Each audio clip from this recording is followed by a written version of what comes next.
Dune Awakening has, so far, been a resounding success. However, it certainly isn't perfect. What does the game do right, and perhaps more importantly, what does it do wrong that can be improved in the future? Today we are talking about the good, the bad, and the ugly of Dune Awakening. So, let's get into it. Firstly, the good. Dune Awakening does a lot of things quite well, and the first thing I have to mention is immersion. Sound design, visuals, how the world feels, the immersion level in-game is top tier. Traversal and movement through the world only adds to that, and whether you're flying above the sand or walking through it, Dune Awakening nails the feeling of actually being on Arrakis. That is one of the core reasons of why it's so easy to lose so much time playing this game. The gameplay and the world blend together almost seamlessly, meaning it not only pulls you in but keeps you there for a considerable period of time. On that mention of gameplay, I think Funcom have managed to craft a pretty compelling section of PvE gameplay in Haga Basin. From starting out in the south with rags and a scrap knife to being water rich in the far reaches of the north, the journey to get there is really quite good.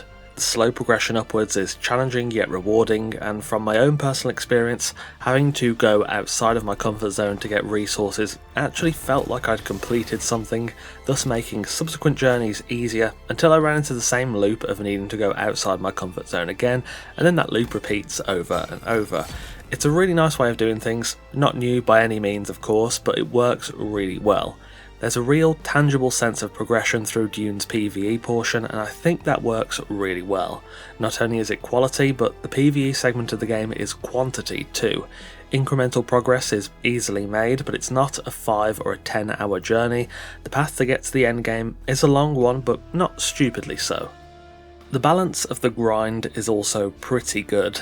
There are some segments that can be pretty grindy, especially around the Vermilius Gap. For me, I found getting Erythite Crystal pretty miserable at first, but I only really had to do that once to craft the buggy, which made life much easier afterwards. The more arduous parts of the grind are the ones that usually result in a big reward like the Ornithopter or the buggy, which is a nice balance. The grind is fairly long in parts, but it's balanced well, and meaningful progress can still be made in a single day. You can't just poof a new vehicle out of thin air, but you're also not putting in like 50 hours of farming just to craft it. The final thing that I think is really good is the storytelling. Funcom has already wrote strong stories in the past for Conan Exiles, but with a more direct method of storytelling in Dune, I think they've crafted something really compelling with its story, both the main quests and the side quests too. At the time of recording, I haven't fully completed the main story yet, and Act 3 hasn't even been added to the game. That will come post-launch, but the writing thus far has been stellar. However, of course, though there is good, there is also bad. Though Dune Awakening does many things well, there are some issues that I don't think can be ignored. For me, most of them can be encapsulated into problems with the endgame.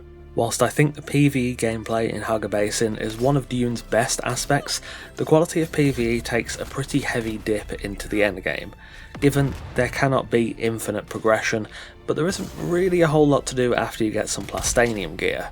As a solo, that would be even worse, as the only option after you've tackled the endgame content like Plastanium and the PvE dungeons in the Deep Desert would be either the Landsrad, which we'll touch on shortly, or getting into PvP, which I don't really think is something a lot of people are willing to do if they enjoy PvE.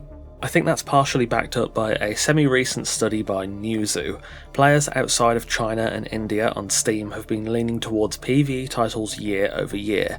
In 2024, 58% of Steam players played PvE exclusive titles, a consistent annual growth since 2021, where PvE only made up 47%. PvP has shrunk marginally in that time, as has mixed PvE and PvP, the area where I think Dune Awakening would fall into. Though this study does have limitations on the data, and Newzoo assigns at least part of it to the rise of social-focused PvE titles like Helldivers 2, Lethal Company and Schedule 1, this change aligns with broader industry shifts towards a rising popularity in PvE exclusive titles. We can muse on the reasons why, that's not really in the scope of this video, but it does lay out a clear issue for Dune Awakening. If the majority of players on the platform it's launched on now prefer PvE, the lack of PvE content in the endgame could soon drive them away, be that temporarily or permanently. This is somewhat a launch issue itself. The devs have already confirmed more PvE content in the future, and by the sounds of it, they kind of view PvP as a sort of self-fulfilling loop that will, in large part, provide most of its own content, allowing them to focus on bolstering PvE. In a year's time, the PvE endgame will likely look a lot better, but for now, I think it is a bit weak. On a similar topic, the Landsrad, for me, has some issues. The devs have acknowledged this already too, and some changes are in the works to make it more rewarding and usable for solo and small group players, which I think is great. However, I think my issue with the Landsrad is a little more theoretical. As of right now, the Landsrad is kind of self-looping. If you're at the endgame, tier 6 materials, and you refuse to do PvP, your only real option for an endgame challenge is the Landsrad. The system sounds great, you get a set of tasks each week to work towards, you get rewards for doing it, and then the winning faction gets to choose a server rule for the week. It's indirect competition, and it's a tried and tested formula. However, I kind of feel like the Landsrad has a feedback loop into itself that might not necessarily work, at least in my mind. The minor rewards from the Landsrad, such as the resources and cosmetics, are nice to have on an individual scale, but ultimately the big prize is winning the Landsrad session and getting that server rule for the week. There are multiple server rules to choose from, but ultimately, what does it lead back to?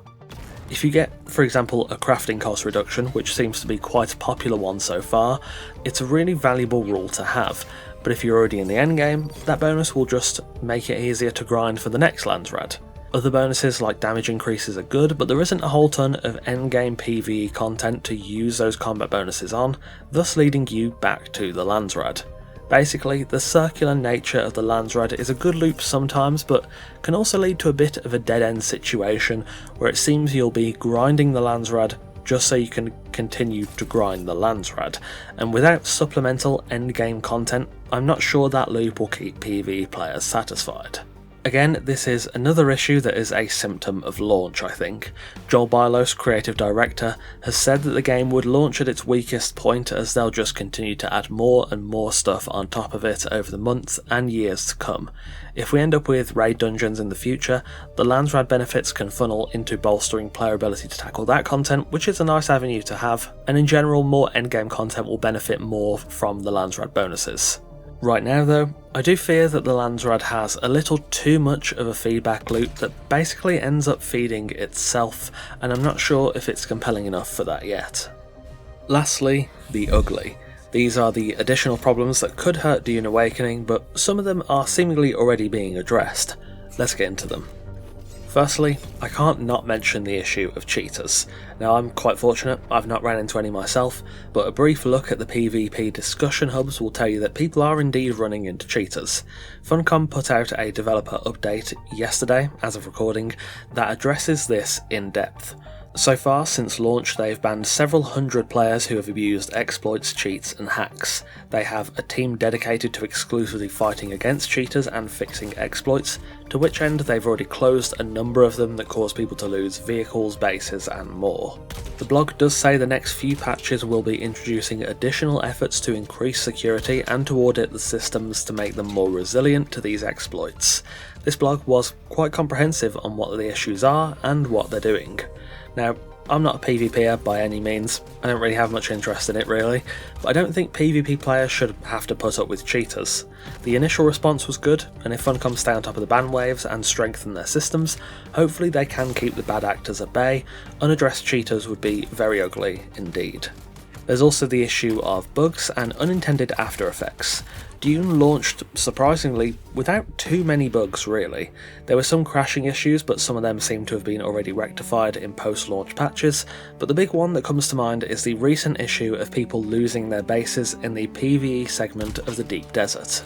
From my understanding, a change made to the Deep Desert got pushed earlier than intended, rendering a PvE zone PvP enabled, thus lots of bases got bombed out, vehicles were destroyed and so on. This change in the Deep Desert wasn't actually intended to be pushed. The developer update clarified that they intended to push this update into the next Coriolis cycle and not the current one.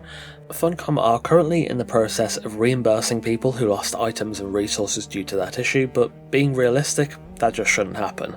The developer update says they've changed internal processes so this doesn't happen again, and hopefully that is the case. Stuff like this just destroys trust, especially when the game had such a relatively smooth launch.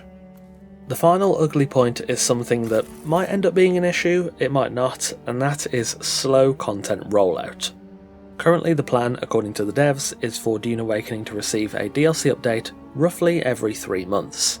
Alongside this premium paid DLC will be large-scale, free expansions to the main game, including the main storyline.